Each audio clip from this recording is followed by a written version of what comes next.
Area 51 is a mysterious Air Force base in Nevada. It has been in the center of numerous conspiracy theories related to extraterrestrials and unidentified flying objects. The U.S. government didn't admit to operating the base, also called Groom Lake, until 2013.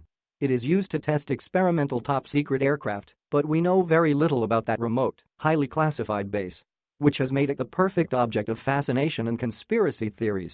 It's also not clear why it's called Area 51. According to the CIA, its location is the one you see in maps, but everybody asks themselves, is there any more areas like this? Like National Geographic points out, there's many names for the base. One of them is Groom Lake, like I already mentioned before, in reference to a dry lake near the base. Meanwhile, another name is the sarcastic Paradise Ranch. Its official name is Watertown, but it's also known as Dreamland, in honor of the Edgar Allan Poe poem. The base is not open to the public, but there's many touristic attractions near it, and they take advantage of its fame and history. Like Travel Nevada points out, there's many attractions in the whole state that take advantage of the extraterrestrial topic, and also of the base's secrecy. One of them is the Extraterrestrial Highway. Stops along this road include Hyco, Nevada, where you can visit the Alien Research Center and buy T-Fresh jerky, and also Rachel, Nevada, which is considered the UFO capital of the world. Until 2018, you couldn't see satellite images of the base. It is far from any public road. And according to a Business Insider video from 2017, some employees have to fly in personal aircraft from Las Vegas. The government won't say exactly what it does in the base, and for all we know, it could be a portal to a UFO world, but probably it isn't. But it could be. Like I said, it's not clear what the base is used for these days, and the speculation has given birth to conspiracy theories, especially ones related to aliens and unidentified flying objects. We know, however, that it was used as a training military ground during World War II. Its remote location was utilized later by the U.S. government to test high-altitude U-2 planes during the 1950s. The base was used to build prototypes and test their flight, which could reach altitudes far superior than standard aircraft at the time, like later declassified documents would reveal. After the implementation of the U-2 aircraft, the Air Force continued using the base to test other craft such as the Oxskirt and the F-117 Nighthawk, but at the time the U.S. public had no knowledge about it. After the National Security Archive at George Washington University filed a Freedom of Information request in 2005 about the U-2 spy plane, the CIA felt obligated to declassify documents related to Area 51 in 2013. When they did it, the CIA not only confirmed they spent 20 years testing the surveillance technology on the U-2 and Oxskirt planes, but they also confirmed the existence of Area 51. Although the conspiracy theories have been mostly debunked, the base continues to be suspected of UFO and alien activities. Much of the allure in the zone has to do with the number of airplanes that enter and leave the base.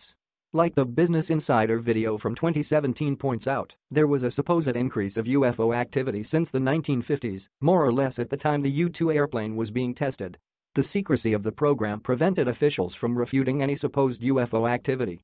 Jeffrey T. Richardson, the man that presented the FOIA request that exposed the base, explained this might be the case.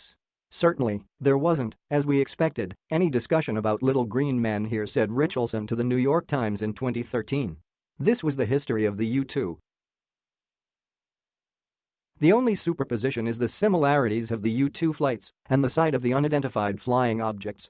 The fact that those spy planes flew so high explained some of the UFO confusion, and then there's the rumors started in the 80s decade by a man named Robert Lasser, who affirmed working in that base. In an interview by journalist George Knapp at the time, Lasser described how he worked on propulsion systems on 9 flying saucers of alien origin, according to archived images seen by Vice News.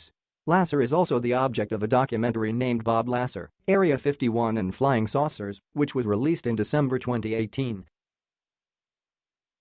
In the documentary, he goes into detail about what he affirms went on while he worked at Area 51 and how his life has been for him since.